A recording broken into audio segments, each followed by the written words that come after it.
নিজে বিমানবাবুর সাথে যোগাযোগ কথা বলেছিলাম। তো ব্যাপারটা হচ্ছে আমরা প্রথমে প্রার্থী ঘোষণা করিনি, আমরা সিট ঘোষণা করেছিলাম। তারপরে লেফট ফ্রন্ট প্রার্থী ঘোষণা করে দিয়েছিল। ইভেন শ্রীরামপুর যাদবপুরে এটা আমাদের আলোচনার মধ্যে ছিল যে এখানে হোল্ড থাকবে, পরবর্তীতে আলোচনা হবে, এই ধরনের একটা কথা হয়েছিল, আমাদের আর গিয়েছিল। কিন্তু তারপরেও একতরফা ভাবে কিন্তু তুলে নেওয়া, যাদবপুরে নতুন করে প্রার্থী দেওয়া, বসিরহাটে আপনার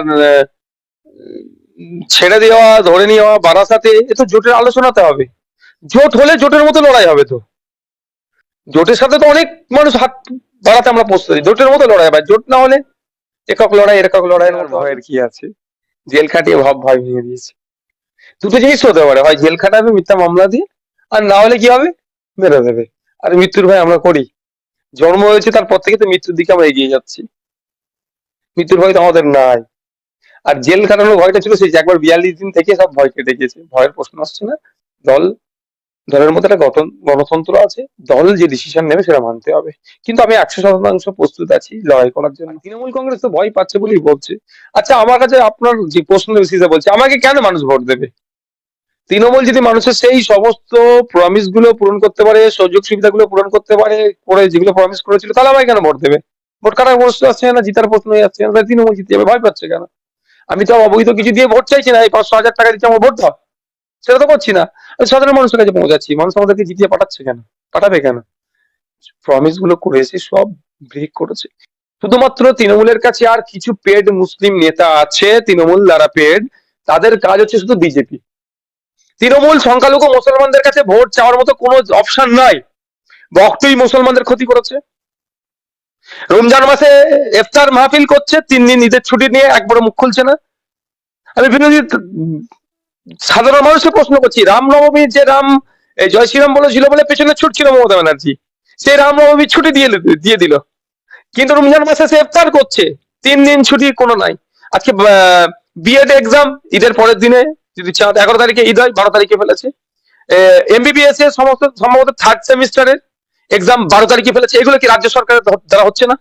রাজ্য সরকার কি করছে? এই ধরনের বিভিন্ন ঘটনা ঘটছে, সংখ্যালঘুদের সাথে অন্যায় হচ্ছে, আনিসের হত্যা থেকে শুরু করে, ওয়াকাব সম্পত্তি বিহার থেকে শুরু করে, এই গত কয়েকদিন আগে ভাঙড়ে কোথায় কোথায় উত্তরপ্রদেশ দেখায়, কোথায় কোথায় গুজরাট দেখায়, অসম দেখায়, সংখ্যালঘু সমাজের মানুষ রোজা রেখেছিল, মাথা ফাটিয়ে দিল, তার সেলাই করালো এই তৃণমূল কংগ্রেস। এদের কাছে আর কোন অপশন নাই ভোট চাওয়ার। এদের নোংরামি, মানুষকে মিথ্যা প্রতিশ্রুতি দিয়ে এমন জায়গায় পৌঁছেছে, কোনো অপশন নাই, শুধুমাত্র বিজেপি চলে আসবে, ভোট আমাকে দাও, এটা সেটা কোনো ওদের অপশন নাই। মানুষ দেখুক, 2019 সালে তো এই কথাই বলেছিল, 19টা আপনার 18টা বিজেপির এমএলএ চলে এমপি এসেছিল, যে কটা তৃণমূল পাঠিয়েছিল, সি এর বিরুদ্ধে ভূমিকা কি ছিল পার্লামেন্টে। এখন আমাদেরকে জনগণের জনপ্রতিনিধি করে পার্লামেন্টে পাঠাতে হবে, শুধুমাত্র সিএ নয়, জনবিরোধী কোনো নীতি নিয়ে আসলে যে সরকারে আসলে তার বিরুদ্ধে কথা বলতে হবে। তাদেরকে নিয়ে কোনোদিন ভাবি না ভোট নিয়ে দেব বা তাদেরকে কম্পিটিশন, কোনো ভাবি না। কারণ জিজ্ঞাসা করেন, ওয়েস্ট বেঙ্গলে বিজেপি কোনো ফ্যাক্টর নয়। ওয়েস্ট বেঙ্গলে বিজেপি ততদিনই উজ্জীবিত থাকবেন, বিজেপির ফানুস উঠবে ততদিন তৃণমূল ওয়েস্ট বেঙ্গলে পাখা মেলে থাকবে।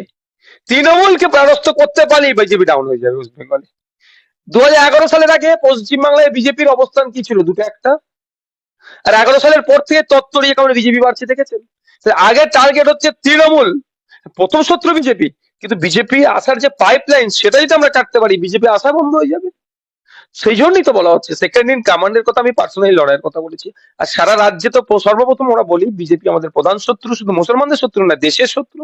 দেশের সব রাষ্ট্রতে সম্পত্তিগুলোকে বেসরকারীকরণ করছে, ঋণ খেলাপির সংখ্যা বেড়ে বিদেশে চলে যাচ্ছে, ঋণের পরিমাণ বেড়ে যাচ্ছে, বেকারত্ব বেড়ে যাচ্ছে, সাংবাদিক স্বাধীনতায় আমরা পিছিয়ে যাচ্ছি, আপনার দুর্নীতিতে আমরা ক্রমশ এগিয়ে যাচ্ছি। তো সমস্ত বিষয়গুলো নিয়ে বিজেপি তো আমরা প্রথম বিরোধী।